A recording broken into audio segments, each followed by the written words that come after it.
नमस्कार दोस्तों, स्वागत है आपका हमारे YouTube channel the horror B पर, जहां आपको मिलेंगी ऐसी डरावनी कहानियां जो आपके दिल की धड़कन को तेज कर देंगी।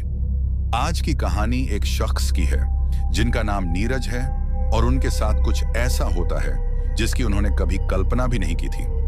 दोस्तों, आप में से बहुत से लोगों ने हमसे करण पिशाचिनी की कहानी लाने के लिए कहा था। आप सबकी फरमाइश पर आज मैं करण पिशाचिनी की कहानी लेकर आया हूं। मुझे उम्मीद है कि आप दूसरी कहानियों की तरह इस कहानी पर भी अपना प्यार देंगे। आज की कहानी थोड़ी अलग तरह की होने वाली है और डरावनी भी, लेकिन कहानी शुरू करने से पहले मैं आपको कहना चाहता हूं कि वैसे तो आपने बहुत सी कहानियां सुनी होंगी, लेकिन आज जो कहानी मैं आपको सुनाने वाला हूं उसे सुनकर आपको बहुत मजा आने वाला है और साथ ही डर का एहसास भी होने वाला है। और अगर आप इस चैनल पर पहली बार आए हैं तो चैनल को सब्सक्राइब जरूर करें ताकि आप हमारी इस फैमिली का हिस्सा बन सकें और आने वाली वीडियो आप तक आसानी से पहुंच जाए। तो ज्यादा समय न लेते हुए जल्दी से अपनी कहानी को शुरू करते हैं। दोस्तों, ये कहानी है नीरज की। नीरज एक गांव में रहने वाला सीधा साधा लड़का है। उसके परिवार में उसके अलावा बस उसकी पत्नी गीता है। नीरज की मां का देहांत तभी हो गया था जब वो बहुत छोटा था। उसका पालन पोषण उसके पिता ने ही किया, लेकिन कुछ साल पहले लंबी बीमारी के बाद उसके पिता का भी निधन हो गया। मरने से पहले नीरज के पिता ने उसकी शादी एक अच्छे संस्कारी घर की लड़की गीता से करवा दी थी। गीता एक बहुत ही समझदार और स्नेही पत्नी है जो हर समय नीरज का पूरा ख्याल रखती है। नीरज की बचपन से ही एक ख्वाहिश थी अमीर आदमी बनने की, लेकिन अफसोस वो ख्वाहिश अब तक सिर्फ एक सपना बनकर रह गई थी। नीरज पढ़ाई में बहुत अच्छा नहीं था और ना ही उसका मन किताबों में लगता था। वो हमेशा शरारतों में लगा रहता, इधर उधर घूमना, दिन भर घर से बाहर रहना, बस यही उसकी दुनिया थी। उसके पिता ने उसे कभी टोका-टाकी नहीं की, शायद इसलिए कि वो नहीं चाहते थे कि नीरज को कभी मां की कमी महसूस हो। पर जब नीरज बड़ा हुआ और उसका व्यवहार बिल्कुल नहीं बदला तो उसके पिता को चिंता होने लगी। वो सोचने लगे, अगर मैं कल को नहीं रहा तो इस लड़के का क्या होगा। यही सोचकर उन्होंने तय किया कि उसकी शादी करवा दी जाए ताकि जिम्मेदारियों का एहसास उसे खुद ब खुद हो जाए। नीरज के पिता सरकारी क्लर्क थे।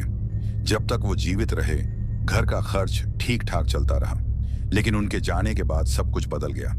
अब घर की सारी जिम्मेदारी नीरज के कंधों पर आ चुकी थी। धीरे धीरे नीरज को भी एहसास होने लगा कि अब वो वक्त नहीं रहा जब जिंदगी सिर्फ मस्ती में कटती थी। अब कमाना जरूरी था। नीरज अब रात दिन चिंता में डूबा रहता, सोचता ऐसा क्या काम करूं जिससे घर का गुजारा अच्छे से हो सके। कुछ दिन ऐसे ही बीते। फिर एक दिन उसका बचपन का दोस्त सोहन उसके घर आया। सोहन और नीरज की दोस्ती बचपन से ही गहरी थी। दोनों ने साथ में बहुत से पल बिताए थे। नीरज ने सोहन का स्वागत किया और दोनों देर तक बातें करते रहे, लेकिन सोहन ने नीरज की आंखों में छिपी बेचैनी को पढ़ लिया। वो बोला, क्या हुआ नीरज, तू कुछ परेशान लग रहा है, कोई बात है क्या? पहले तो नीरज टाल गया, अरे नहीं यार, बस ऐसे ही। पर जब सोहन ने जोर दिया तो नीरज ने सारी बात बता दी। यार, पिताजी के जाने के बाद से घर का गुजारा बहुत मुश्किल हो गया है। कोई ढंग का काम भी नहीं मिल रहा, समझ नहीं आता क्या करूं। सोहन हंसते हुए बोला, बस इतनी सी बात, चल मेरे साथ शहर, वहां मेरे कई दोस्त काम करते हैं और उन्होंने मुझे भी बुलाया है। तू भी चल, काम मिल जाएगा किसी फैक्ट्री में। नीरज को थोड़ी राहत मिली, पर उसने पूछा, काम क्या करना होगा? सोहन बोला, कोई भी छोटा मोटा काम फैक्ट्री में, इतना तो कमा ही लेंगे कि घर अच्छे से चल सके। नीरज ने सपने तो अमीर बनने के देखे थे, पर अब समझ आ गया था कि बिना मेहनत के कुछ नहीं मिलेगा। उसने सोचा, अगर मेरी किस्मत में फैक्ट्री में काम करना ही लिखा है तो यही सही। फिर उसने सोहन से पूछा, कब चलना होगा? सोहन बोला, परसों तैयार रहना, हम लोग परसों शहर निकलेंगे। नीरज ने हामी भरी। दोनों ने फिर कुछ देर बातें की और फिर सोहन चला गया। लेकिन नीरज की आंखों में उस दिन कुछ अलग ही चमक थी, एक नई शुरुआत की, या शायद किसी अनजानी राह की। अब एक और दिन बीतने के बाद वो दिन आ जाता है जिस दिन नीरज और सोहन को शहर जाना था।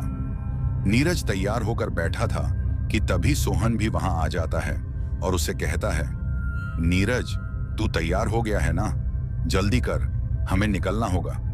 सोहन की बात सुनकर नीरज कहता है, हाँ भाई, मैं तैयार हो गया हूं, बस निकलते हैं। तू 2 मिनट रुक, मैं अभी आया।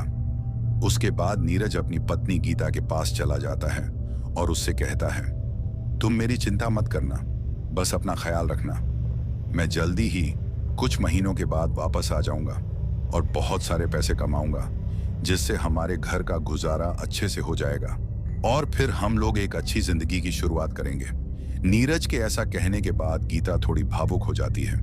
उसके बाद नीरज उसे गले लगाकर थोड़ी हिम्मत देता है और फिर वहां से निकल जाता है।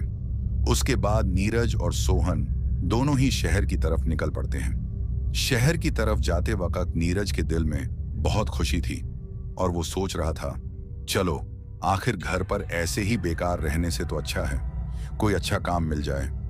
काम भले ही अभी उतना अच्छा ना मिले, लेकिन कम से कम शुरुआत तो होगी और मैं काफी मेहनत करूंगा, बहुत सारे पैसे कमाऊंगा और एक ना एक दिन जरूर बड़ा आदमी बनूंगा। दोस्तों, ये सब ख्याल नीरज के दिमाग में चल रहे थे, लेकिन शायद वो नहीं जानता था कि जिस तरफ वो जा रहा है वहां उसके साथ कुछ ऐसा होने वाला है जिसकी उसने कभी कल्पना भी नहीं की थी। काफी देर तक सफर करने के बाद नीरज और सोहन शहर पहुंच जाते हैं। शहर पहुंचने के बाद वो एक कमरा किराए पर लेते हैं और फिर वहीं रहने लगते हैं। अब 1 से 2 दिन वहां रहने के बाद वो काम की तलाश करते हैं और फिर उन्हें एक फैक्ट्री में काम मिल जाता है।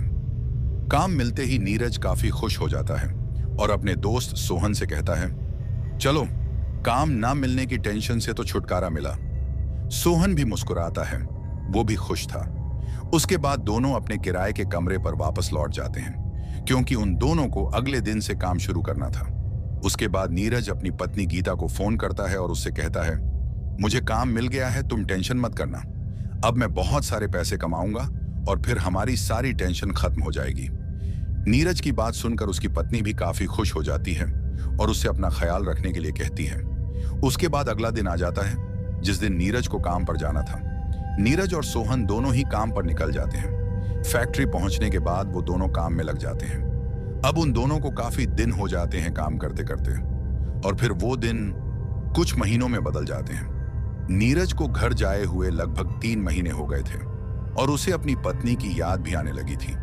हालांकि वो हर महीने कुछ पैसे अपने गांव भिजवा देता था, जिससे उसकी पत्नी का गुजारा अच्छे से चल रहा था।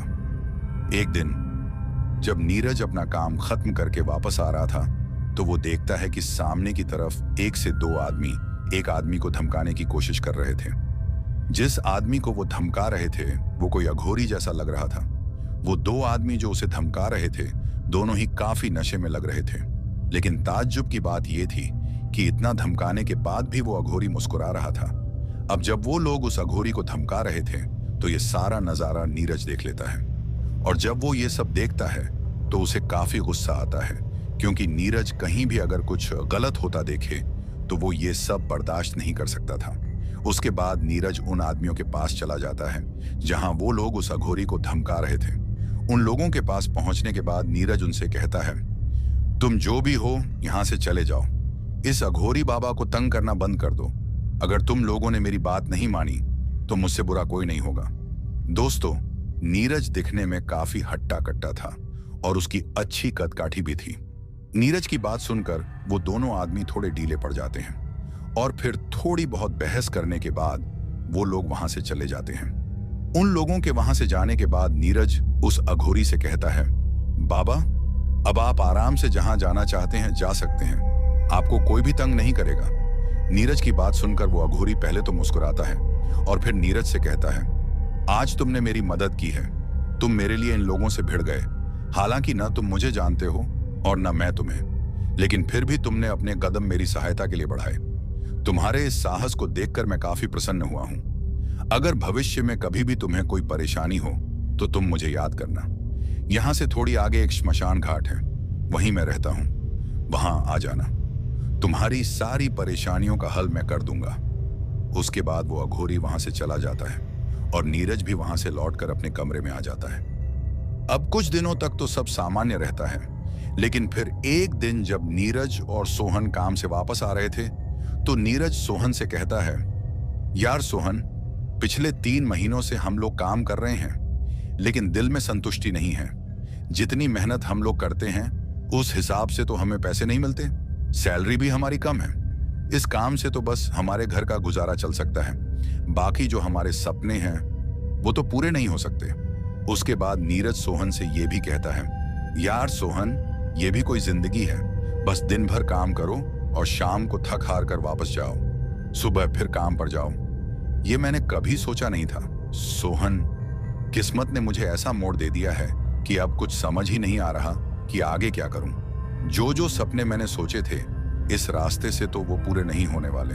नीरज की बात सुनकर सोहन कहता है, यार तुम कुछ ज्यादा ही सोच रहे हो। तुम टेंशन मत करो, एक दिन सब ठीक हो जाएगा और ये दिन भी नहीं रहेंगे। अगर तुम्हारी किस्मत में बड़ा आदमी बनना लिखा होगा तो तुम जरूर बनोगे। ज्यादा सोचने से कुछ नहीं होता। तुम फिक्र मत करो, सब ठीक हो जाएगा। उसके बाद वो दोनों वहां से आगे चले जाते हैं। अब नीरज और सोहन जब ये बातें रास्ते में वापस जाते हुए कर रहे थे तो उनकी बातें वो अघोरी सुन लेता है, और ये अघोरी वही होता है जिसकी मदद नीरज ने की थी। खैर, अगले दिन नीरज और सोहन को फिर से फैक्ट्री में काम पर जाना था, लेकिन इस बार दोनों की शिफ्ट बदल चुकी थी। यानी कि सोहन की शिफ्ट सुबह से दोपहर 2 बजे तक थी और नीरज की शिफ्ट दोपहर 2 बजे से रात 10 बजे तक की। अब सुबह सोहन तो काम पर चला जाता है क्योंकि उसकी शिफ्ट सुबह थी, लेकिन नीरज दोपहर 2 बजे का इंतजार करता है क्योंकि आज उसे 2 बजे काम पर जाना था। नीरज पूरे दिन उस कमरे में बैठकर सोचता रहता है, यार मैंने अपनी जिंदगी के बारे में क्या सोचा था और ये सब क्या करना पड़ रहा है। कुछ घंटे बीतने के बाद नीरज भी काम पर निकल जाता है और फिर कुछ समय बाद फैक्ट्री पहुंच जाता है। वहां पहुंचने के बाद वो बाकी दिनों की तरह ही अपने काम में ध्यान देता है। फिर जब रात के 10 बजते हैं तो नीरज अपना काम खत्म करके वापस आने लगता है, लेकिन अभी उसे फैक्ट्री से निकले कुछ ही मिनट हुए होंगे कि उसे अपने पीछे से आवाज आती है, और वो आवाज एक आदमी की होती है जो कहता है, क्या हुआ बेटा, काफी परेशान लग रहे हो। उस आवाज को सुनकर पहले तो नीरज चौंक जाता है क्योंकि रात के उस अंधेरे में उसे कौन आवाज देगा, यही सोच रहा था। लेकिन फिर उस आवाज को सुनकर नीरज ने अपने मोबाइल की फ्लैशलाइट पीछे की तरफ की, और जैसे ही उसने पीछे देखा तो उसे एक अघोरी नजर आता है, और ये वही अघोरी होता है जिसे नीरज ने उन लोगों से बचाया था। अब जब नीरज उस अघोरी को देखता है तो वो उससे कहता है, बाबा आप इतनी रात को यहाँ क्या कर रहे हो। तो नीरज की बात सुनकर वो अघोरी कहता है, हम तो अघोरी हैं, हमारे लिए क्या रात और क्या दिन, हम तो चलते ही रहते हैं, जहां ऊपर वाला ले जाए। उसके बाद वो नीरज से पूछता है, क्या बात है, तुम कुछ परेशान लग रहे हो। उस अघोरी की बात सुनकर पहले तो नीरज कहता है, कुछ नहीं बाबा, बस ऐसे ही। लेकिन फिर अघोरी के और ज्यादा पूछने पर नीरज उसे कहता है, बाबा काफी दिनों से परेशान हूं। जो मैंने अपनी जिंदगी के बारे में सोचा था वो तो अब मुझे कभी भी पूरा होता नहीं दिख रहा। अब तो शायद पूरी जिंदगी ऐसे ही गुजरने वाली है। नीरज की बात सुनकर वो अघोरी कहता है, अगर मैं तुम्हारी जिंदगी को बदल दूं तो कैसा रहेगा। अघोरी की बात सुनकर नीरज थोड़ा मुस्कुराता है और फिर कहता है, बाबा आप क्या मेरी जिंदगी बदलोगे। शायद मेरी किस्मत में ऐसे ही जिंदगी बिताना लिखा है। नीरज की बात सुनकर वो अघोरी कहता है, मुझे पता है कि तुम्हारी ख्वाहिश एक अमीर आदमी बनने की है, लेकिन अब कुछ दिनों से तुमने वो आस छोड़ दी है। लेकिन तुम फिक्र मत करो, मैं तुम्हारी मदद करूंगा। जो तुम्हारी ख्वाहिश है उसे मैं पूरा करूंगा। नीरज अघोरी की बात सुनकर कहता है, बाबा आप क्यों मुझे झूठे सपने दिखा रहे हो। क्योंकि नीरज मन ही मन सोच रहा था, ये अघोरी खुद का तो पालन पोषण मुश्किल से कर रहा है और ये मुझे अमीर कैसे बनाएगा। नीरज को तो बस उस अघोरी की बातें झूठी लग रही थीं, लेकिन तभी वो अघोरी नीरज से कहता है, मैं जानता हूं तुम अभी यही सोच रहे हो कि ये अघोरी तुम्हें कैसे अमीर बनाएगा। ये जरूर झूठ बोल रहा है, लेकिन मैं तुम्हें बता दूं कि मैं झूठ नहीं बोल रहा। और अब तुम ये भी सोच रहे हो कि मैं तुम पर इतनी मेहरबानी क्यों कर रहा हूं, तो तुम्हें बताता चलूं। याद है मैंने तुमसे कहा था कि मैं तुमसे प्रसन्न हूं, और अगर तुम्हें कोई भी परेशानी होगी तो मुझे याद कर लेना। अब तुम तो ये सोचते होगे कि ये अघोरी मेरी क्या परेशानी दूर करेगा, तो तुम गलत सोच रहे हो। मैं जरूर तुम्हारी परेशानी दूर करूंगा। कहो, मुझ पर यकीन करते हो? अघोरी की बातें सुनकर अब नीरज को भी उस पर यकीन होने लगा था, इसलिए वो मन में सोच रहा था, एक बार यकीन करने में क्या जाता है। उसके बाद नीरज उस अघोरी से कहता है, हाँ बाबा, मुझे आप पर यकीन है। नीरज की बात सुनकर अघोरी उससे कहता है, कल जब तुम अपना काम खत्म करके वापस आओगे तो काम से लौटकर रात को सीधा मेरे पास आना। यहाँ पीछे की तरफ एक श्मशान घाट है, वहां चले आना और डरना मत, मैं वहीं तुम्हें मिलूंगा। और कल जब तुम मुझसे मिलोगे तो ये सोच लेना कि तुम्हारी किस्मत बदलने वाली है, क्योंकि मैं तुम्हें कुछ ऐसी चीज दूंगा जिसके कारण तुम रातों रात अमीर आदमी बन जाओगे। तुम्हारे पास किसी चीज की कमी नहीं होगी। अघोरी की बात सुनकर नीरज मान जाता है और फिर सीधा वापस अपने कमरे की तरफ लौट जाता है। कमरे में पहुंचने के बाद नीरज ये सारी बात अपने दोस्त सोहन से कहता है और वो उससे ये भी कहता है कि ये वही अघोरी है जिसके बारे में मैंने कुछ दिन पहले तुमको बताया था। अब नीरज की बात सुनकर सोहन उसे कहता है कि देख भाई, तू इस अघोरी से दूर ही रहे तो अच्छा है। मेरी मान, तो इन चक्करों में मत पड़। सोहन की बात सुनकर नीरज चुप हो जाता है। उसके बाद नीरज रात का खाना खाकर अपने बिस्तर पर लेट जाता है, लेकिन पूरी रात वो उस अघोरी की बातों को सोचता रहता है कि आखिर जो उस अघोरी ने मुझसे कहा है, क्या वो सच होगा? क्या सच में वो अघोरी मुझे अमीर बना सकता है? अब नीरज पर तो बचपन से ही अमीर बनने का भूत सवार था। तभी वो सोचता है कि कोई ना, एक बार उस अघोरी की बात पर यकीन कर लेता हूं और कल देख भी लूंगा कि आखिर ऐसी कौन सी चीज है उस अघोरी के पास जो मुझे अमीर बना देगी। नीरज के दिमाग में पूरी रात यही चल रहा होता है। फिर काफी देर ये सब सोचने के बाद उसे नींद आ जाती है। अब अगला दिन आ जाता है और नीरज रोज की तरह उस दिन भी फैक्ट्री में काम करने चला जाता है। उसके बाद वह अपनी शिफ्ट खत्म करके वापस लौटता है। लेकिन जब नीरज फैक्ट्री से वापस आ रहा होता है तो वो रास्ते में सोचता है कि क्या करूं, उस अघोरी के पास जाऊं या नहीं। इतनी रात को उस अघोरी के पास जाना क्या ठीक रहेगा? यही सब सवाल नीरज के दिमाग में चल रहे थे। और फिर नीरज ये भी सोचता है कि अगर मैं चला भी जाऊं तो सोहन से क्या कहूंगा। लेकिन फिर काफी देर सोचने के बाद नीरज खुद को उस अघोरी के पास जाने के लिए मना लेता है। उसके बाद वो अपने दोस्त सोहन को फोन करता है और उससे कहता है, सोहन, आज मैं वापस नहीं आऊंगा। मैं यहीं जो फैक्ट्री में मेरे साथ एक लड़का काम करता है, आज मैं उसके घर चला जाऊंगा। नीरज की बात सुनकर सोहन को अजीब तो लगता है, लेकिन फिर मान जाता है और कहता है, कोई बात नहीं। उसके बाद नीरज उस अघोरी के दिए पते की तरफ निकल जाता है, मतलब कि शमशान घाट की तरफ। नीरज काफी दिलदार इंसान था। वो भूत प्रेतों पर विश्वास नहीं करता था और न ही उसे किसी से डर लगता था। इसलिए इतनी रात को बिना डरे वो उस शमशान घाट की ओर चल पड़ता है। अब थोड़ी देर चलने के बाद नीरज उस शमशान घाट के पास पहुंच जाता है। थोड़ा इधर उधर देखने के बाद उसे एक जगह आग जलती हुई दिखती है। उसके बाद नीरज उस आग की तरफ चला जाता है। अब जैसे ही वो उस आग के पास पहुंचता है, तभी उसे वहां पर एक अघोरी बैठा हुआ दिखता है, जो कि आंखें बंद करके कुछ मंत्र जाप कर रहा था। अभी नीरज ये सब देख ही रहा था कि तभी वो अघोरी अपनी आंखें खोलता है और फिर नीरज से कहता है, आ गए तुम? अघोरी की बात सुनकर नीरज कहता है, हाँ बाबा जी, मैं आ गया। उसके बाद वो अघोरी नीरज को अपने सामने की तरफ बिठा लेता है और उससे कहता है, मैं आज जो तुम्हें दूंगा, क्या तुम उसे संभाल पाओगे? अघोरी की बात सुनकर नीरज उनसे कहता है, बाबा, मुझे कुछ समझ नहीं आ रहा। आप क्या मुझे देंगे और मैं क्या संभाल नहीं पाऊंगा? तो नीरज की बात सुनकर वो अघोरी कहता है, जो चीज मैं तुम्हें देने वाला हूं वो मेरी एक सिद्धि है जिसे मैंने काफी तप से प्राप्त किया है, और वो कोई ऐसी वैसी सिद्धि नहीं है। वो सिद्धि तुम्हें रातों रात अमीर बना देगी। अब अघोरी की बात सुनकर नीरज अंदर से काफी खुश हो जाता है और फिर उस अघोरी से कहता है, बाबा जी, ये कौन सी सिद्धि है जिसकी आप बात कर रहे हो? तो नीरज की बात सुनकर वो अघोरी कहता है, ये सिद्धि है करण पिशाचिनी की। और फिर वो अघोरी उससे ये भी कहता है, ये सिद्धि इतनी ताकतवर है कि अगर ये एक बार तुम्हें मिल गई तो तुम जो चाहे उससे करवा सकते हो। वो तुम्हें रातों रात अमीर बना देगी, तुम्हारी हर ख्वाहिश पूरी करेगी, जो भी तुमने आज तक सोची है। अब अघोरी की ये बात सुनकर नीरज काफी ज्यादा खुश हो जाता है और उस अघोरी से कहता है, बाबा जी, क्या सच में इस सिद्धि को प्राप्त करके मैं अमीर बन जाऊंगा?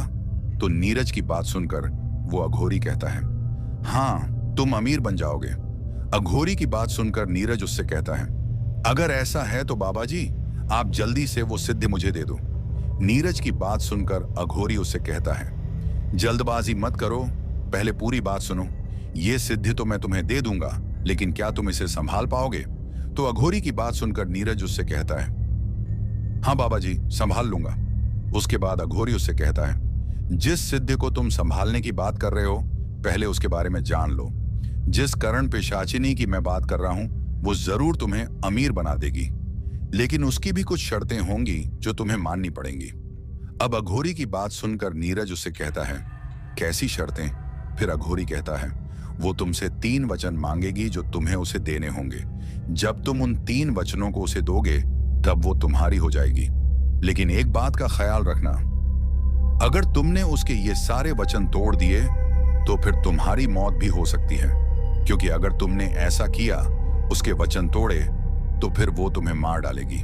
अब ये सब सुनकर नीरज थोड़ा सा डर जाता है, लेकिन फिर खुद को संभालते हुए सोचता है कि अगर अमीर बनना है तो वचन देने में कौन सी बड़ी बात है, और मैं उन वचनों को आखिर क्यों तोड़ूंगा। उसके बाद वो अघोरी नीरज से कहता है, जो भी मैंने तुमसे कहा है, इन बातों का ध्यान रखना। और फिर वो अघोरी नीरज से कहता है, क्या तुम तैयार हो?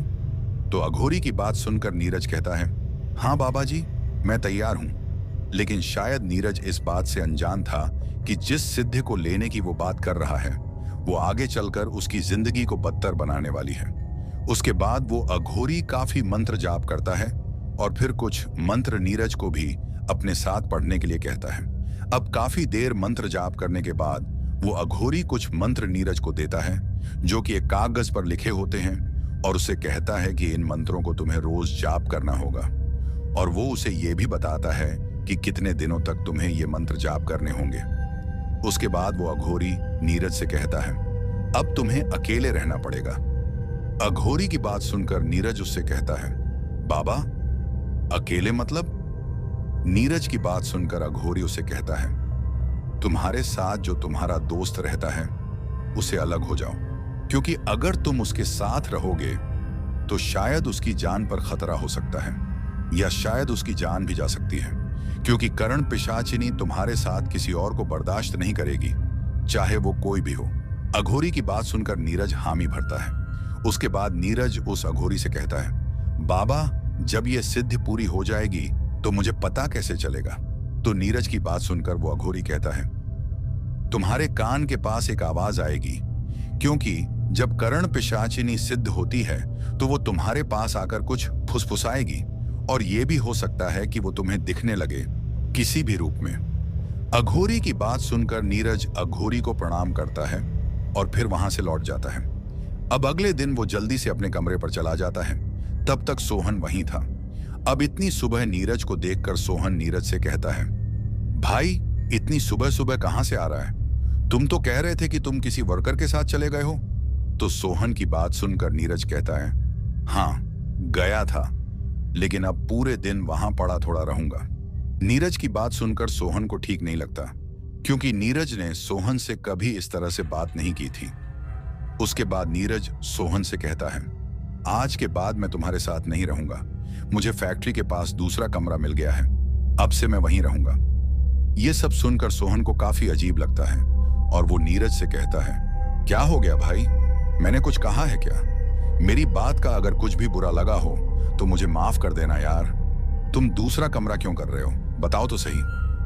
सोहन की बात सुनकर नीरज उससे कहता है, मुझे इस बारे में बात नहीं करनी। उसके बाद नीरज अपना सामान उठाकर वहां से चला जाता है। नीरज का इस तरह से कमरा छोड़कर जाने से सोहन को काफी अजीब लगता है और उसे दुख भी होता है। सोहन को कुछ समझ नहीं आ रहा था कि आखिर नीरज ऐसा क्यों कर रहा है।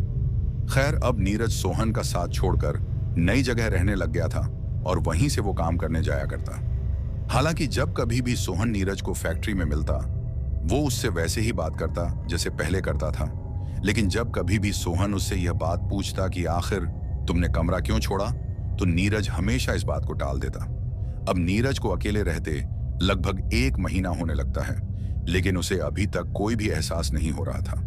वो बस यही सोच रहा था कि कहीं अघोरी झूठा तो नहीं है, क्योंकि जिस सिद्धि के लिए मैं इतना मंत्र जाप करता रहता हूं, अभी तक मुझे उसका कोई एहसास क्यों नहीं हो रहा। खैर, वो इस बात को नजरअंदाज करता है। अब एक रात जब नीरज सो रहा था तो तभी उसको ऐसा महसूस होता है जैसे उसके बिस्तर पर कोई और उसके साथ लेटा हुआ है। लेकिन वो इस बात पर ज्यादा ध्यान नहीं देता और फिर से नींद करने लगता है। अब थोड़ी देर के बाद नीरज को फिर से कुछ महसूस होता है और वो एहसास ऐसा था कि जैसे किसी ने अपने हाथ को नीरज की कमर पर रख दिया हो और फिर हल्के से उस हाथ को उसके पेट की तरफ किया हो। अब कुछ देर के बाद वो हाथ उसे कसकर पकड़ लेता है। अब जब नीरज को लगता है कि उसे किसी ने पकड़ लिया है तो वो जल्दी से अपनी आंखें खोलता है और फिर एकदम से खड़ा होकर अपने साथ वाले बिस्तर की तरफ देखने लगता है। लेकिन जब वो अपने साथ वाले बिस्तर की तरफ देखता है तो उसे कुछ भी नजर नहीं आता। अब जब उसे कुछ भी दिखाई नहीं देता तो वो सोचता है कि जरूर मैंने कोई बुरा सपना देखा होगा। उसके बाद नीरज फिर से सो जाता है।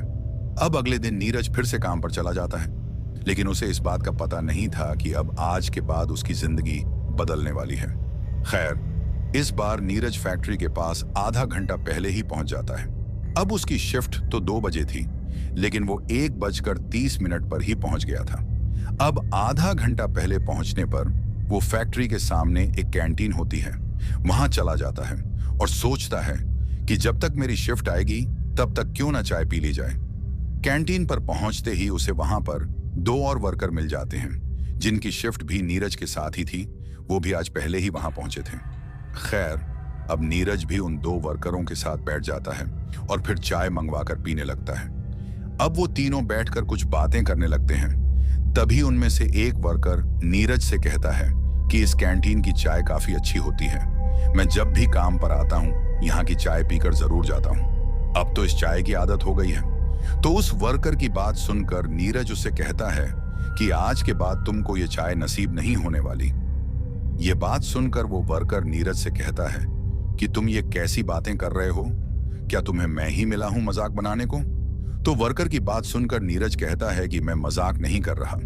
उसके बाद नीरज वहां से उठकर फैक्ट्री की तरफ चला जाता है, लेकिन वो दोनों वर्कर नीरज का मजाक बनाते हैं और पीछे से एक दूसरे से कहते हैं कि लगता है ये पागल हो गया है, कैसी उल्टी सीधी बातें कर रहा है। अब जब नीरज फैक्ट्री के अंदर जाता है और फिर काम करने लगता है, तभी उसे एहसास होता है कि अभी मेरे कान में जो कुछ भी मैंने सुना और उन वर्करों को बोला, वो सब क्या था? वो कैसे आवाज थी जिसे सुनकर मैंने बिना सोचे समझे कह दिया? अब वो वर्कर मेरे बारे में क्या सोचते होंगे? खैर, नीरज इस बात को नजरअंदाज करके अपने काम पर ध्यान देता है और फिर काम खत्म होने पर वापस चला जाता है। अब आज की रात भी जब नीरज घर पहुंचता है और फिर रात को सोता है तो उसे कल की तरह फिर से वो हाथ अपने ऊपर महसूस होता है और आज वो फिर से डर जाता है। लेकिन इस बार वो सोचता है कि कहीं ये जो कुछ मेरे साथ हो रहा है, कहीं ये उस सिद्धि का काम तो नहीं। उसके बाद नीरज इस बात पर ध्यान न देकर फिर से सो जाता है। अब हर दिन की तरह इस बार भी अगले दिन नीरज काम पर चला जाता है, लेकिन इस बार जब वो फैक्ट्री के पास पहुंचता है तो जो वह देखता है उसे देखकर उसे यकीन नहीं होता। दोस्तों, नीरज जो देखता है वो ये था कि फैक्ट्री के सामने की तरफ जो कैंटीन थी उसमें रात को आग लगने से पूरी कैंटीन जलकर तहस नहस हो गई थी। उस कैंटीन की काफी बुरी हालत हो गई थी। ऐसा लग रहा था जैसे वहां पहले कोई कैंटीन थी ही नहीं। अब जब नीरज ये सब देखता है तो उसे पहले तो यकीन ही नहीं हो रहा था, क्योंकि कल उसने उन वर्करों को जो कुछ बोला था वो सब सच हो गया था। अब नीरज को लगने लगा था कि जरूर उसने करण पिशाचिनी को सिद्ध कर लिया है। नीरज को देखकर वो वर्कर काफी ज्यादा डर जाते हैं। ये वही 2 वर्कर थे जिनके साथ कल बैठकर नीरज ने चाय पी थी और उनसे कहा था कि कल ये कैंटीन तुम्हें यहां दिखने वाली नहीं है। खैर, उसके बाद नीरज अपने काम पर चला जाता है और काम करने लग जाता है। अब जो वो दोनों वर्कर्स थे जिनके साथ नीरज ने कल कैंटीन में बैठकर वो बात की थी, वो दोनों वर्कर्स उस बात को दूसरे वर्कर्स को बता देते हैं कि कल नीरज ने हमसे ये सब कहा था और आज वो सब सच हो गया। ये बात पूरी फैक्ट्री में फैल जाती है। खैर, नीरज अपना काम खत्म करके वापस आ जाता है, लेकिन आज की रात नीरज के लिए खास होने वाली थी। कमरे पर पहुंचने के बाद नीरज सबसे पहले तो खाना खाता है और फिर कुछ देर बाद अपने बिस्तर पर लेट जाता है। अब कुछ देर लेटने के बाद उसे नींद आने लगती है और फिर वो सो जाता है। लेकिन पिछली 2 रातों की तरह इस बार भी उसे वो हाथ अपने ऊपर महसूस होता है। लेकिन इस बार जब उसे ऐसा महसूस होता है तो वो कुछ देर बाद करवट बदलता है, और जैसे ही वो करवट बदलता है उसे अपने बिस्तर पर कोई दिखाई देता है। अब नीरज तो नींद में था, लेकिन करवट लेते समय उसकी आंख थोड़ी सी खुल गई थी। अब जब उसे ऐसा महसूस हुआ कि कोई उसके साथ उसके बिस्तर पर है तो वो एकदम से अपनी आंखें खोल लेता है, और जब नीरज आंखें खोलता है तो वो काफी ज्यादा डर जाता है। दोस्तों, नीरज का शक बिल्कुल सही होता है। उसके बिस्तर पर सच में कोई था। जैसे ही नीरज अपनी आंखें खोलता है वो देखता है कि उसके बगल में बिस्तर पर एक लड़की सोई हुई है, जो देखने में काफी खूबसूरत लग रही थी, और वह नीरज को ही देख रही थी।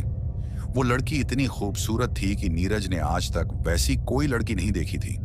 लेकिन फिर कुछ देर देखने के बाद नीरज थोड़ा डरते हुए उसे कहता है, तुम कौन हो और यहां मेरे कमरे में क्या कर रही हो? तो नीरज की बात सुनकर वो लड़की पहले तो मुस्कुराती है और फिर कहती है, तुम मुझे नहीं जानते क्या?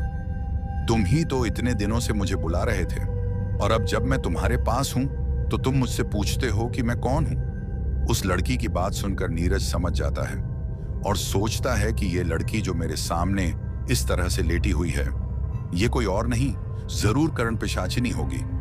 उसके बाद नीरज उससे डरते हुए कहता है, हाँ, मैं जान गया हूं कि तुम कौन हो।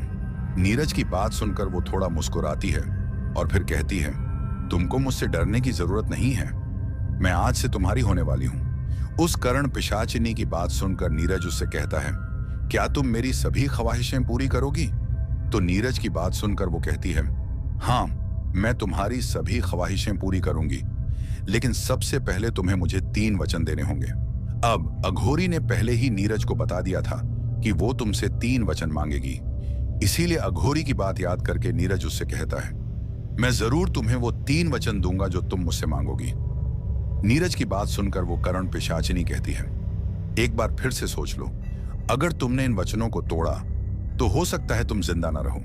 करण पिशाचिनी की बात सुनकर नीरज कहता है, मुझसे सब मंजूर है, तुम अपने वचन बताओ। नीरज अमीर बनने के लिए किसी भी हद तक जा सकता था, इसीलिए उसने उस करण पिशाचिनी को वचनों के लिए हामी भर दी। लेकिन शायद वो इस बात को नहीं जानता था कि वो कितनी बड़ी गलती कर रहा है और आगे चलकर उसके साथ क्या होने वाला है। खैर, नीरज की बात सुनकर वो करण पिशाचिनी उससे कहती है, तो सुनो, मेरा पहला वचन है कि तुम मेरे अलावा किसी भी स्त्री के साथ कोई भी रिश्ता नहीं रखोगे। तुम्हें जो भी शारीरिक संबंध बनाने होंगे वो सिर्फ मेरे साथ ही बनाने होंगे। किसी भी औरत से तुम्हारा कोई भी संबंध नहीं होगा। आज से तुम सिर्फ मेरे रहोगे। बोलो, क्या तैयार हो पहला वचन देने के लिए? अब करण पिशाचिनी की बात सुनकर नीरज पहले थोड़ा सोचता है, क्योंकि उसे अपनी पत्नी गीता की चिंता हो रही थी। लेकिन फिर सोचता है कि अगर मैंने इसे वचन देने से मना कर दिया तो ये चली जाएगी और मैं फिर कभी अमीर आदमी नहीं बन पाऊंगा। दोस्तों, मैंने आपको पहले भी कहा है, अमीर बनने के लिए नीरज किसी भी हद तक जा सकता है। इसलिए नीरज उस करण पिशाचिनी को पहला वचन दे देता है। अब करण पिशाचिनी उससे दूसरा वचन कहती है, आज के बाद तुम अपने घर में किसी भी भगवान की पूजा नहीं करोगे, वचन दो मुझे। नीरज ये वचन भी उसे दे देता है। उसके बाद करण पिशाचिनी उसे अपना तीसरा और आखिरी वचन कहती है। वो कहती है, मुझे तीसरा वचन ये दो कि तुम हमेशा मेरी बात मानोगे। चाहे मैं तुम्हारे कान के पीछे भी कुछ कहूं तो भी तुम उसे कभी भी अनसुना नहीं करोगे और मेरे बारे में किसी को भी कभी कुछ नहीं बताओगे। मुझे वचन दो। करण पिशाचिनी की बात सुनकर नीरज ये तीसरा वचन भी उसे दे देता है। अब जब ये तीनों वचन नीरज से मिल जाते हैं तो वो काफी खुश हो जाती है। वो नीरज से कहती है, आज से मैं तुम्हारी हुई। जब तक तुम जिंदा रहोगे मैं तुम्हारी रहूंगी। मैं तुम्हें कभी छोड़कर नहीं जाऊंगी और न तुम कभी जाना। और इन तीनों वचनों को याद रखना, ये कभी टूटने न पाएं, इस बात का ख्याल रखना। उसके बाद नीरज हामी भरता है। फिर करण पिशाचिनी नीरज के करीब आती है और उसे गले लगाती है। उसके बाद वो उसके साथ शारीरिक संबंध भी बनाती है। अब अगले दिन नीरज काफी खुश था, क्योंकि उसकी अमीर बनने की ख्वाहिश अब जल्दी पूरी होने वाली थी। उसके बाद नीरज उस करण पिशाचिनी से कहता है, मैं अब बिल्कुल भी वक्त गंवाना नहीं चाहता, मुझे अमीर बना दो। तो नीरज की बात सुनकर वो कहती है, तुम रोज की तरह काम पर चले जाओ। अब जब वो करण पिशाचिनी नीरज से ऐसा कहती है तो नीरज को काफी अजीब लगता है और वह कहता है, अब तो तुम मेरे साथ हो, अब मुझे काम पर जाने की क्या जरूरत है? तो नीरज की बात सुनकर वो उससे कहती है, आज तुम काम पर जाओ तो सही, तुम्हें खुद पता चल जाएगा कि आज से तुम्हारी जिंदगी बदलने वाली है। अब करण पिशाचिनी की बात सुनकर नीरज मान जाता है और फिर वो सीधा अपनी फैक्ट्री की तरफ काम करने निकल जाता है। अब जैसे ही नीरज फैक्ट्री पर पहुंचता है तो वो देखता है कि सभी वर्कर्स उसे काफी अजीब नजरों से देख रहे होते हैं, क्योंकि उन दो वर्कर्स ने पहले ही उन दूसरी फैक्ट्री में काम करने वाले लोगों को वो बात बता दी थी कि नीरज ने जो भी कहा था वो सब सच साबित हुआ है। मतलब कैंटीन वाली बात अब फैक्ट्री में सब लोगों को पता चल गई थी। खैर, नीरज उन सब लोगों की तरफ ध्यान न देकर अपने काम पर लग जाता है। अब थोड़ी देर के बाद उस फैक्ट्री का मालिक आ जाता है और फिर वो नीरज को अपने पास बुलाता है, क्योंकि फैक्ट्री के मालिक को भी ये बात पता चल गई थी कि इसने कल जो भी उस कैंटीन के बारे में कहा था वो सब सच हुआ है। उसके बाद वो फैक्ट्री का मालिक नीरज से कहता है कि तुम्हें कैसे पता था कि वो कैंटीन तबाह होने वाली है? तो फैक्ट्री के मालिक की बात सुनकर नीरज उससे कहता है कि मुझे कुछ एहसास हुआ था, तभी मैंने ऐसा कहा था। अब मेरी बात सच हो गई, उसमें मेरी क्या गलती? नीरज की बात सुनकर फैक्ट्री का मालिक कहता है, मुझे तो लगता है कि कहीं उस फैक्ट्री की तबाही में तुम्हारा हाथ तो नहीं? अब ऐसा सुनते ही नीरज को काफी गुस्सा आ जाता है और वो उस फैक्ट्री के मालिक से कहता है, आप मुझ पर यह झूठा आरोप कैसे लगा सकते हैं? अब जब नीरज ऐसा कहता है तो तभी नीरज के कान में फिर से फुसफुसाहट आने लगती है और फिर नीरज गुस्से में उस फैक्ट्री के मालिक से कहता है, आपने मुझ पर झूठा आरोप कैसे लगाया जबकि मेरा इसमें कोई भी हाथ नहीं है? अगर आपको मेरा यकीन नहीं है तो एक बात और सुन लो, जल्दी से अपने घर पहुंचो, क्योंकि अब कुछ देर में ही आपके लड़के पर संकट आने वाला है, उसकी जान को खतरा है। अब जब नीरज ऐसा कहता है तो फैक्ट्री के मालिक को भी गुस्सा आ जाता है और वो नीरज को उस फैक्ट्री से धक्के मारकर बाहर निकलवा देता है और उससे कहता है कि ये आदमी पागल हो गया है। अब जब नीरज को फैक्ट्री से इतना बेइज्जत करके निकाला जाता है तो उसे काफी बुरा लगता है। उसके बाद नीरज अपने रूम पर लौट जाता है और काफी गुस्सा करता है। अब जब नीरज की ऐसी हालत वो करण पिशाचिनी देखती है तो वो उससे कहती है, क्या हुआ, तुम इतना गुस्सा क्यों कर रहे हो? तो करण पिशाचिनी की बात सुनकर वो उससे कहता है, अब तो खुश होना तुम, मुझे बेइज्जत करवाकर। तुमने जो भी मेरे कान में बोला मैंने वही कहा, फिर भी उस फैक्ट्री के मालिक ने मेरे साथ ऐसा बर्ताव किया। नीरज की बात सुनकर वो उससे कहती है, तुम फिक्र मत करो, मैंने जो भी तुमसे करवाया है तुम्हारे भले के लिए ही किया है। अब से कुछ देर बाद वो फैक्ट्री का मालिक तुम्हारे कदमों में होगा।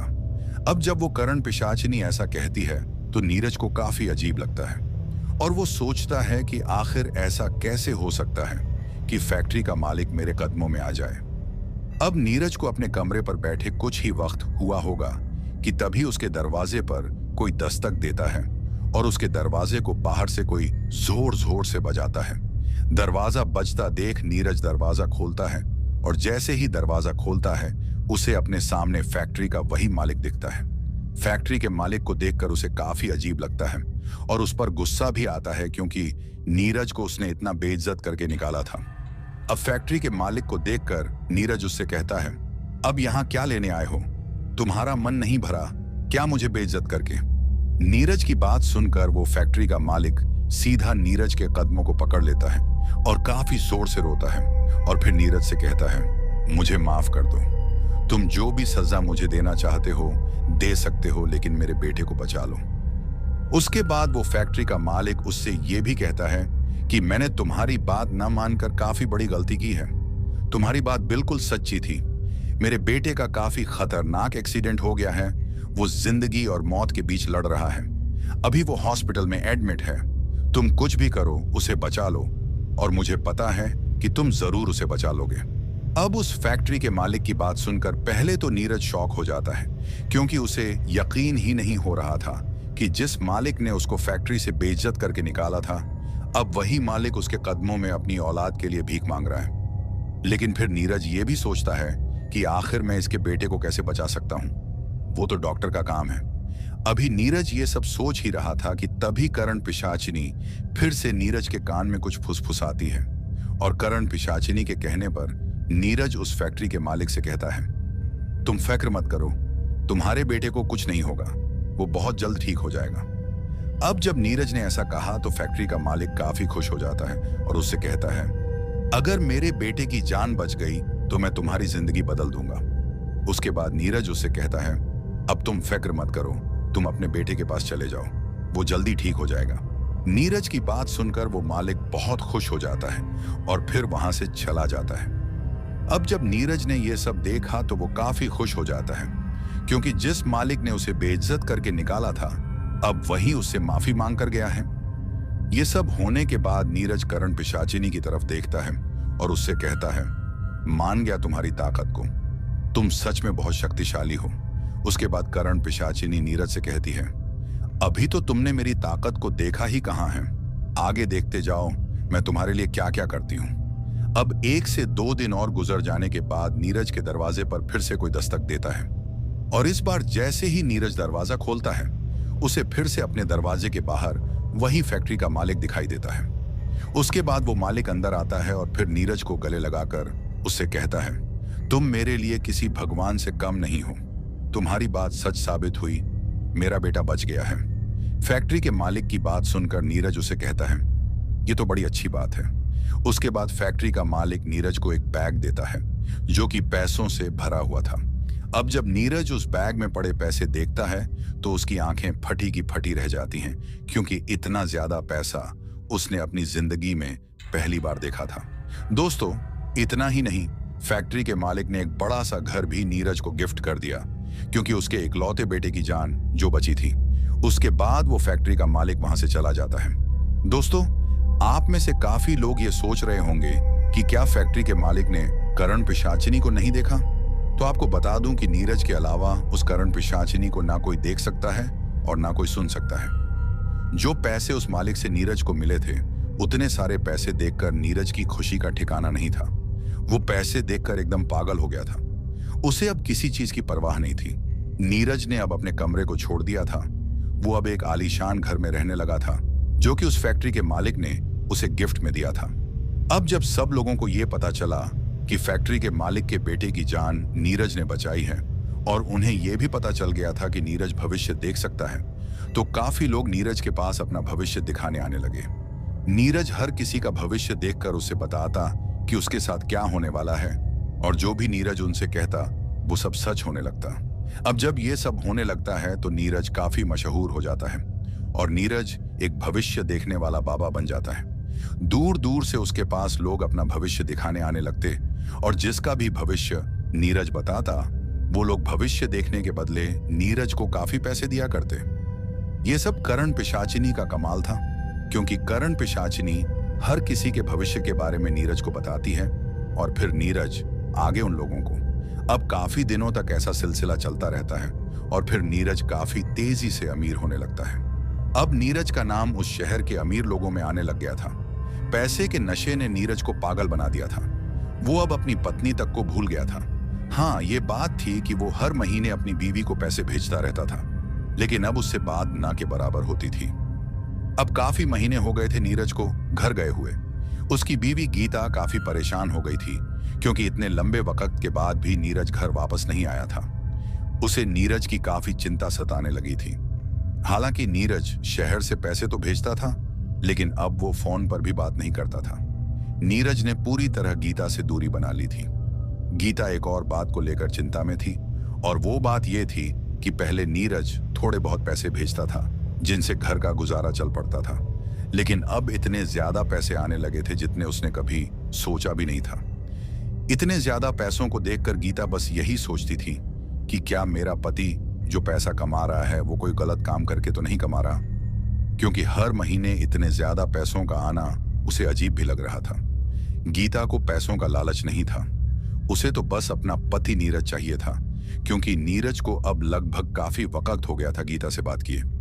अब जब भी गीता नीरज को फोन करती तो नीरज का नंबर बंद आता था। अब जब काफी दिनों तक ऐसा चला तो गीता ने नीरज के दोस्त सोहन का मोबाइल नंबर लाया और फिर सोहन को फोन किया। सोहन को फोन करते ही सोहन ने फोन उठाया और कहा, आप कौन हो? तो सोहन की बात सुनकर गीता उससे कहती है, भैया मैं गीता बोल रही हूँ। काफी दिन हो गए हैं भैया, नीरज का नंबर ही नहीं लगता। वो ठीक तो है ना? कहाँ पर है वो? क्या आप मेरी बात उनसे करवा सकते हो? तो गीता की बात सुनकर सोहन गीता से कहता है, भाभी जी, नीरज तो मुझसे अलग रहता है। अब तो वो काफी बड़ा आदमी बन गया है। मुझसे तो उसकी बातचीत कम होती है। उसने यहाँ शहर में एक बड़ा घर लिया है और वो वहीं पर रहता है। लेकिन भाभी जी, एक बात की समझ मुझे नहीं आई। नीरज ने आपको ये बात नहीं कही क्या? तो सोहन की बात सुनकर गीता उससे कहती है, नहीं भैया, उन्होंने मुझे कुछ भी नहीं बताया। बस हर महीने पैसे भेज देते हैं। अब तो मुझे उनसे बात किए काफी वक्त हो गया है। मुझे तो उनकी काफी चिंता हो रही है। गीता की बात सुनकर सोहन गीता से कहता है, आपको टेंशन करने की कोई जरूरत नहीं। आप भी शहर आ जाओ, मैं आपको लेकर उसके घर ले चलूंगा।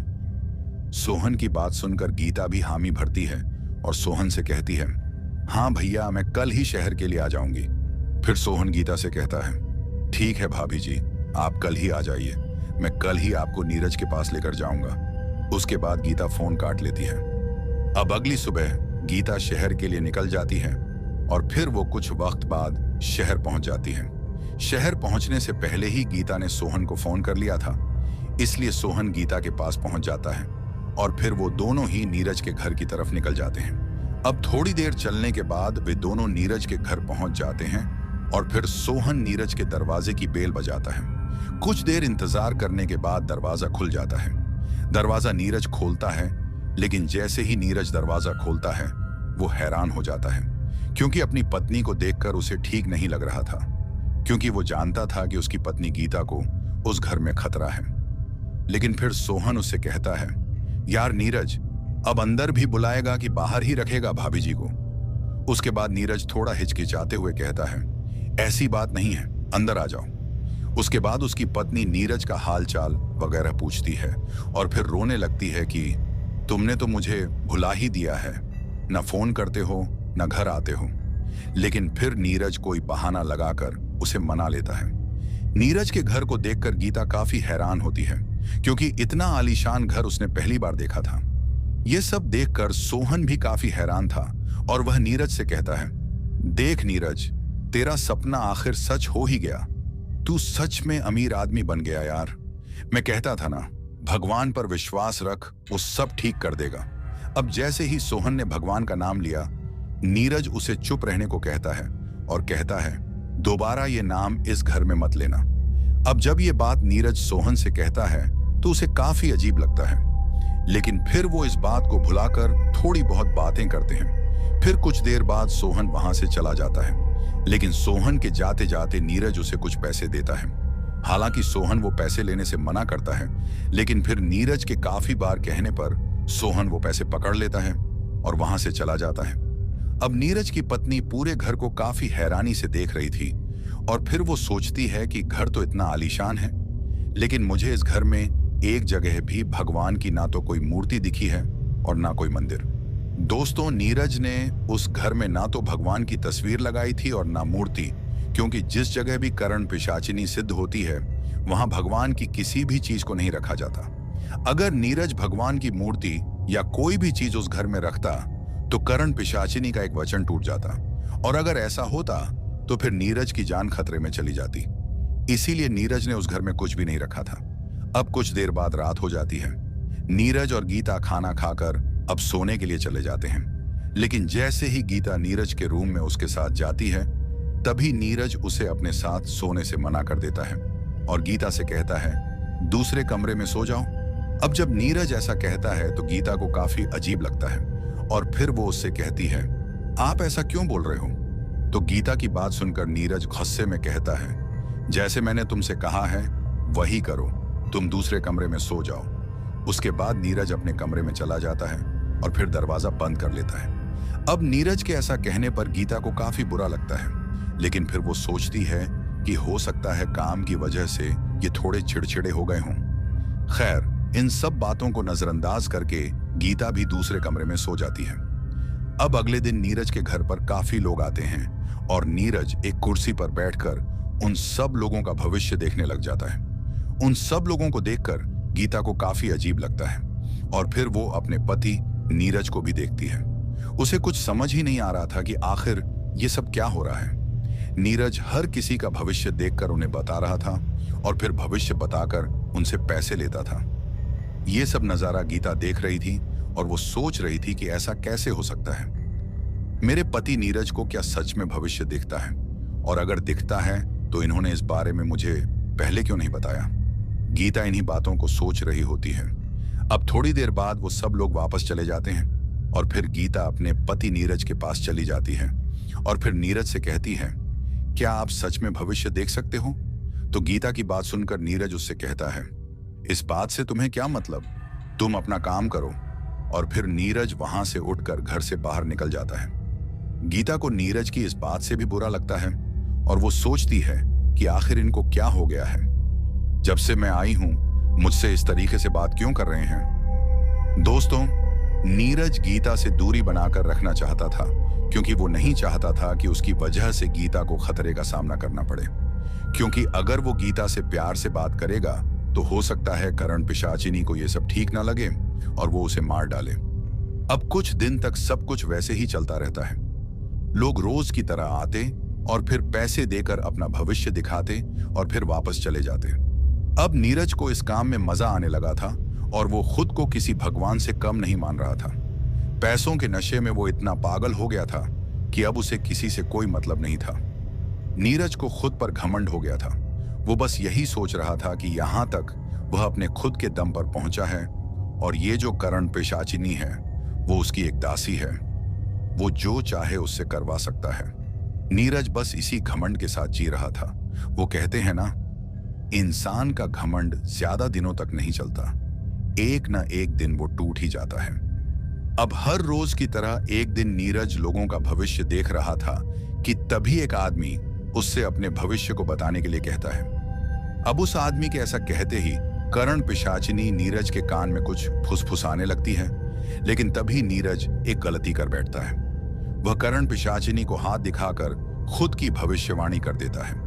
नीरज ने पहली बार करण पिशाचिनी को अनसुना किया था और जब नीरज ने उसे अनसुना किया तो करण पिशाचिनी को काफी गुस्सा आ जाता है और वह जोर से चीखती है और फिर जोर जोर से चिल्लाकर नीरज से कहती है, तुमने मेरा पहला वचन तोड़ दिया है, तुमने मुझे अनसुना किया है, इसकी सजा तुम्हें जरूर मिलेगी। अब करण पिशाचिनी की बात सुनकर नीरज की हालत खराब हो जाती है और वो काफी ज्यादा डर जाता है क्योंकि नीरज ने बहुत बड़ी गलती की थी। ये बात नीरज जानता था। अब करण पिशाचिनी की बात सिर्फ नीरज सुन सकता था, उसके अलावा कोई नहीं। इसीलिए दूसरे लोगों को करण पिशाचिनी की कोई भी आवाज नहीं आई थी। उसके बाद नीरज उन सब लोगों को वापस जाने के लिए बोल देता है और फिर वहां से उठकर घर से बाहर निकल जाता है। घर से बाहर निकलकर नीरज काफी डरा हुआ महसूस करता है क्योंकि वो जान गया था कि उसने कितनी बड़ी गलती की है। पैसों के चक्कर में वो इतना पागल हो गया था कि करण पिशाचिनी की आवाज को अनसुना कर दिया, जिसकी वजह से वो यहां तक पहुंचा है। बस यही सब बातें उसके दिमाग में चल रही थीं। अब नीरज काफी देर तक घर से बाहर रहता है और फिर शाम को नशे में धुत होकर घर वापस लौटता है।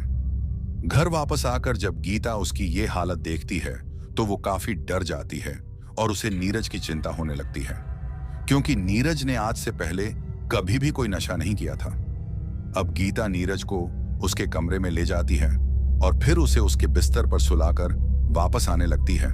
लेकिन जैसे ही गीता नीरज को सुलाकर वापस दूसरे कमरे की तरफ आने लगती है कि तभी नीरज गीता का हाथ पकड़ लेता है और उसे अपने पास सुला लेता है। अब नीरज नशे में धुत था, उसे इस बात का कोई भी पता नहीं था कि वो क्या कर रहा है और फिर नीरज उस रात अपनी पत्नी के साथ शारीरिक संबंध बना लेता है। नशे में चूर नीरज को कुछ भी पता नहीं चलता कि उसने कितनी बड़ी गलती कर दी है। अब जब सुबह होती है तो नीरज अपनी आंखें खोलता है और नीरज जब अपनी आंखें खोलता है तो वो काफी हैरान हो जाता है क्योंकि उसके बिस्तर पर उसके साथ उसकी पत्नी सोई हुई थी। और जब वो अपनी पत्नी को अपने साथ एक ही बिस्तर पर देखता है तो वो काफी ज्यादा डर जाता है क्योंकि अब नीरज ने करण पिशाचिनी का दूसरा वचन भी तोड़ दिया था। अब जब नीरज ने करण पिशाचिनी का दूसरा वचन तोड़ा तो उसे फिर से उस करण पिशाचिनी की भयानक चीख सुनाई देती है और वह उससे कहती है कि आज तुमने मेरा दूसरा वचन भी तोड़ा है, इसकी सजा भी तुम्हें मिलेगी। उसके बाद नीरज वहां से उठकर बाहर लॉबी में चला जाता है और फिर वहां एक कुर्सी पर बैठकर ये सोचने लग जाता है कि उसने आज कितनी बड़ी गलती की है। उसे कल नशा नहीं करना चाहिए था, वो बस खुद को कोस रहा था। अब धीरे धीरे वो दिन भी बीत जाता है और फिर रात आ जाती है। अब जैसे ही रात होती है तो नीरज रात का खाना खत्म करके अपने कमरे में चला जाता है और आज वो गीता को अपने साथ नहीं सुलाता, बल्कि उससे कहता है कि तुम अपने कमरे में चली जाओ, मेरे ज्यादा करीब आने की कोशिश भी मत करना। नीरज की ऐसी बात सुनकर उसे फिर से दुख होता है, क्योंकि गीता को कुछ समझ ही नहीं आ रहा था। कभी उसका पति उससे ठीक से बात करता है और कभी गुस्से से। खैर, नीरज उसके बाद अपने कमरे में चला जाता है और फिर कुछ देर सोचने के बाद उसे नींद आ जाती है। लेकिन शायद उसे इस बात का पता नहीं था कि आज के बाद उसकी नींद हराम होने वाली है। अब जैसे ही नीरज को सोए हुए कुछ ही वक्त हुआ होगा कि तभी उसे महसूस होता है कि उसकी छाती पर कोई बैठा हुआ है। और जब उसे अपनी छाती पर काफी भार महसूस होता है तो नीरज अपनी आंखें खोलता है। अब जैसे ही नीरज अपनी आंखें खोलता है तो नीरज की आंखें फटी की फटी रह जाती हैं और वो डर के मारे कांपने लग जाता है। दोस्तों, जैसे ही नीरज अपनी आंखें खोलता है वो देखता है कि उसकी छाती पर कोई और नहीं बल्कि वही करण पिशाचनी बैठी हुई होती है। लेकिन इस बार उसका पूरा रूप बदल चुका था। अब वो एक खूबसूरत लड़की नहीं बल्कि एक चुड़ैल से भी भयानक नजर आ रही थी। उसकी आंखें बिल्कुल सफेद हो गई थीं, लंबे लंबे दांत और बड़े बड़े नाखून जो कि देखने में काफी भयानक और डरावने लग रहे थे।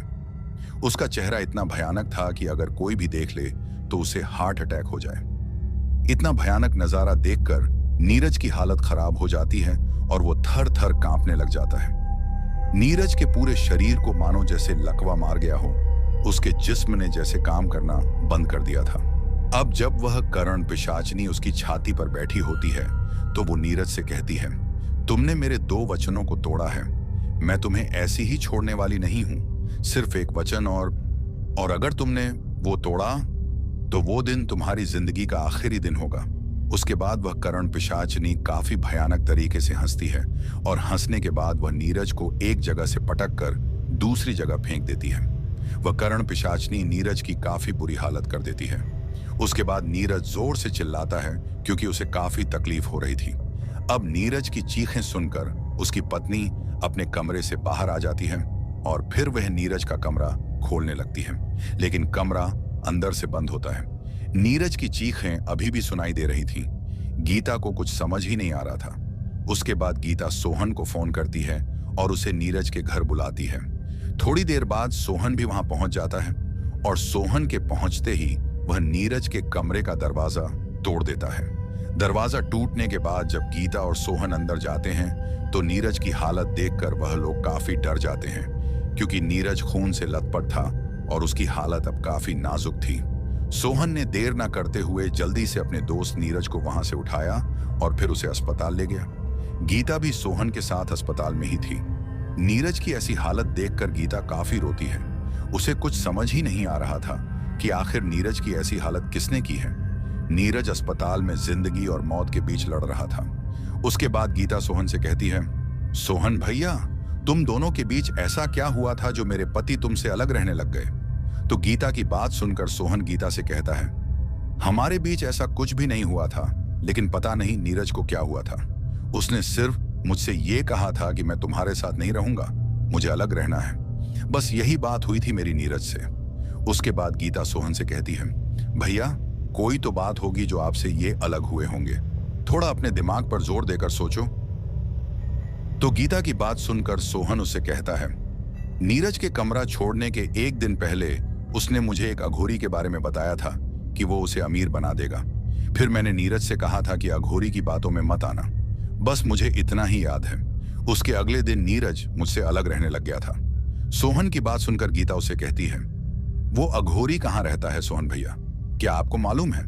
तो गीता की बात सुनकर सोहन उसे कहता है, एक बार नीरज ने मुझसे कहा था कि यहीं जहां मैं रहता हूं वहां से थोड़े पीछे की तरफ एक शमशान घाट है, वहीं वो अघोरी रहता है। लेकिन भाभी जी, आप उस अघोरी के बारे में क्यों पूछ रही हो? तो सोहन की बात सुनकर गीता कहती है, सोहन भैया, तुम मानो या ना मानो, इसमें जरूर उस अघोरी का हाथ है। हमें उस अघोरी को ढूंढना होगा। उसके बाद सोहन और गीता दोनों उस शमशान घाट पर चले जाते हैं। और जैसे ही वो वहां पहुंचते हैं उन्हें एक अघोरी वहां बैठा हुआ दिखता है। अब जैसे ही वो अघोरी उन्हें देखता है तो गीता और सोहन उसके पास चले जाते हैं। अब जैसे ही गीता उस अघोरी को बुलाने वाली होती है तभी वो अघोरी आगे से कहता है, मुझे पता था कि तुम लोग आओगे, मैं तुम लोगों का ही इंतजार कर रहा था। अब अघोरी के ऐसा कहते ही गीता उससे कहती है, बाबा जी मेरे पति को बचा लो। तो गीता की बात सुनकर अघोरी उससे कहता है, तेरा पति बहुत लालची निकला, उसे अमीर बनने का लालच था, उसकी सजा वो भुगत रहा है। अमीर बनने के बाद उसने मुझे एक बार भी याद नहीं किया। तुम सभी इंसान एक जैसे होते हो, जब तुम लोगों को अपना मतलब निकल जाता है तो फिर तुम किसी की कोई परवाह नहीं करते। अघोरी की बात सुनकर सोहन उससे कहता है, बाबा कुछ भी करो, मेरे दोस्त को बचाओ। तो सोहन की बात सुनकर वो अघोरी कहता है, जब तक तुम्हारा दोस्त तीसरा वचन नहीं तोड़ता तब तक तुम्हारे दोस्त को कुछ नहीं होगा। वो तुम्हारे दोस्त को हर रोज अधमरा करके छोड़ेगी, क्योंकि उसने कर्ण पिशाचिनी के 2 वचन तोड़े हैं जिनकी सजा उसे मिल रही है। जब तक वो तीसरा वचन नहीं तोड़ेगा तब तक वो उसे मरने भी नहीं देगी। अब अघोरी के ऐसा कहते ही गीता और सोहन उस अघोरी के कदमों में गिर जाते हैं और फिर गीता काफी जोर से रोने लगती है। गीता के रोने से वो अघोरी थोड़ा नरम पड़ जाता है और फिर गीता से कहता है, ठीक है मैं तुम्हारी मदद करूंगा, लेकिन अपने पति को समझा देना कि भविष्य में कभी भी अमीर बनने के लिए लालच ना करे, क्योंकि लालच ही इंसान को मिट्टी में मिला देती है। उसके बाद वह अघोरी गीता को विभूति देता है और उससे कहता है, इस विभूति को अपने पति के जिस्म पर लगा देना। जब तक ये विभूति उसके शरीर पर होगी वो कर्ण पिशाचिनी उसका कुछ नहीं बिगाड़ सकती। ये विभूति तुम्हें तब तक लगानी होगी जब तक वो ठीक नहीं हो जाता, और जैसे ही वो ठीक हो जाए तुम उसे मेरे पास लेकर आना। अघोरी की बात सुनकर गीता वो विभूति ले लेती है और फिर वहां से चली जाती है। सोहन भी गीता के साथ अस्पताल चला जाता है। अब अघोरी ने जैसे कहा था गीता वैसा ही करती है, मतलब कि विभूति को नीरज के शरीर पर लगा देती है। अब थोड़े दिनों के बाद नीरज की हालत सुधरने लगती है और फिर कुछ दिनों बाद वो एकदम से ठीक हो जाता है। लेकिन गीता उस विभूति को हर रोज नीरज को लगाती थी। अभी भी नीरज को उस कर्ण पिशाचिनी ने छोड़ा नहीं था। हालांकि वो उसे नुकसान नहीं पहुंचा सकती थी, लेकिन हर रोज नीरज के सपने में आकर उसे धमकाती थी कि मैं तुम्हें नहीं छोड़ूंगी। अब गीता ज्यादा देर नहीं करना चाहती थी। वो नीरज को लेकर सीधे उस अघोरी के पास पहुंच जाती है। अघोरी को देखकर नीरज अघोरी के पैरों में गिर जाता है और उससे माफी मांगता है। फिर उस अघोरी से कहता है, बाबा जी मुझे बचा लो, वो मुझे मार डालेगी। आज के बाद मैं कभी भी लालच नहीं करूंगा।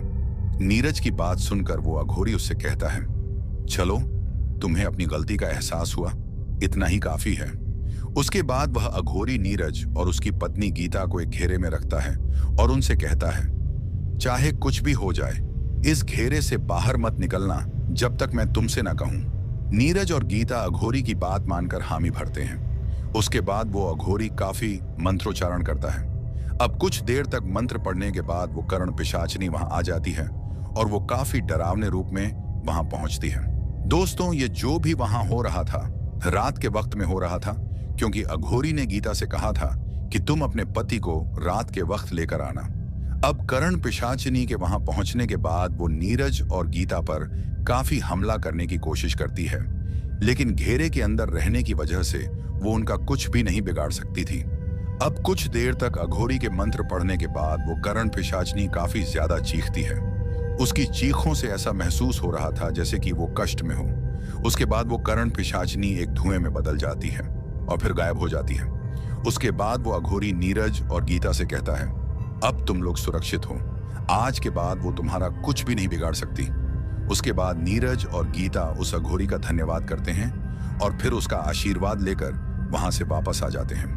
दोस्तों हमें कभी भी इन सिद्धियों की तरफ नहीं जाना चाहिए। चाहे कोई भी सिद्धि हो, हमें इन चीजों से बचना चाहिए और हमें कभी भी लालच नहीं करनी चाहिए, क्योंकि लालच ही इंसान को मिट्टी में मिला सकती है। तो दोस्तों कैसी लगी हमारी ये कहानी? अगर आपको ऐसी और भी कहानियां सुननी हैं तो हमारे चैनल को सब्सक्राइब करना बिल्कुल मत भूलिएगा। अब चलते हैं उन दोस्तों की ओर जिन्होंने हमारी पिछली कहानी पर कमेंट करके हमें अपना प्यार और समर्थन दिया। तो चलिए सबसे पहले उनका नाम लेते हैं। पहले हैं रमेश चंद्रा, वेस्ट बंगाल से। शाहरुख मंसूरी हैं सारंगपुर, मध्य प्रदेश से। राज पासवान हैं फाजिल नगर से। फरीद हैं पाकिस्तान से। अपोंग नागा हैं नागालैंड से। योगिनी हैं नालासोपारा, मुंबई से। रविंद्र हैं आगरा, उत्तर प्रदेश से। तुषार हैं रायपुर, छत्तीसगढ़ से। चिंटू सिंह हैं मुजफ्फरनगर, बिहार से। समीर हैं वेस्ट बंगाल से। कुशल सिंह हैं ब्यावर, राजस्थान से। रेण लामा हैं सऊदी अरेबिया से।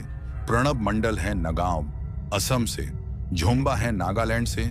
ज्योति हैं ओडिशा, भुवनेश्वर से। सचिन पांडे हैं श्रावस्ती से। आसिफ खान हैं सारंगपुर, उत्तर प्रदेश से। विक्रम ठाकुर हैं छत्तीसगढ़ से। आकाश हैं हिंगोली, महाराष्ट्र से। सूरज सिंह हैं चित्रकूट से। सोनू हैं दुबई से। कौशल हैं मथुरा, उत्तर प्रदेश से। प्रसेनजीत मनसी हैं बिष्णुपुर, उत्तर दिनाजपुर से। नकुल हैं बिहार से। शकील हैं गुवाहाटी, असम से। अभय वाधेर हैं गिर, सोमनाथ से। अजय प्रसाद हैं फिजी द्वीप समूह से। राहुल हैं दिल्ली से। कृष्णा हैं महाराष्ट्र से। शेख सलमान हैं बांग्लादेश से। लल्टू हैं हावड़ा, पश्चिम बंगाल से। मुस्कान हैं मुंबई से। सूर्यनाथ यादव हैं आजमगढ़, उत्तर प्रदेश से। सलमान हैं इंग्लैंड से। देवेंद्र हैं पाली से। धनजी भर हैं चेन्नई से। प्रदीप हैं मुंबई से। फरीद हैं पाकिस्तान से। सूरज हैं असम से। लक्ष्मी हैं मुंबई से। वाजिद तबस्सुम हैं लाहौर, पाकिस्तान से। साहिल हैं रामपुर, उत्तर प्रदेश से। श्रीराज हैं कर्नाटका से। रेखा यादव हैं उदयपुर, राजस्थान से। फुरखान हैं कश्मीर से। सुहाग देव हैं गुजरात से। तन्मय हैं गढ़चिरौली से। आबिदुर रहमान हैं असम से। रूपन पटेल हैं बिहार से। नसरीन बागबान हैं पुणे से। रमन खुराना हैं पंजाब से। अनिल हैं सूरत, गुजरात से। और सबसे आखिर में है नितेश, दिल्ली से। दोस्तों, ये थे उन लोगों के नाम जिन्होंने हमारी पिछली कहानी पर कमेंट करके हमें बताया कि वो कहां से हमारी कहानियां सुनते हैं और उन्हें हमारी कहानी कैसी लगी। इसके साथ ही अगर किसी का नाम छूट गया हो तो वो कमेंट करके हमें जरूर बताना। आने वाली वीडियो में उनका नाम लिया जाएगा। दोस्तों, हमारी पिछली कहानी पर आप सब ने इतना प्यार दिया कि हमने 14,000 सब्सक्राइबर्स की संख्या को पार कर लिया है। इस प्यार के लिए मैं आप सभी का तहे दिल से शुक्रगुजार हूं और मैं बस इतना कहना चाहता हूं कि ऐसे ही अपना प्यार बनाए रखें। इसके साथ ही मैं आप सभी से अलविदा कहना चाहता हूं। अपना ख्याल रखें। बाय दोस्तों।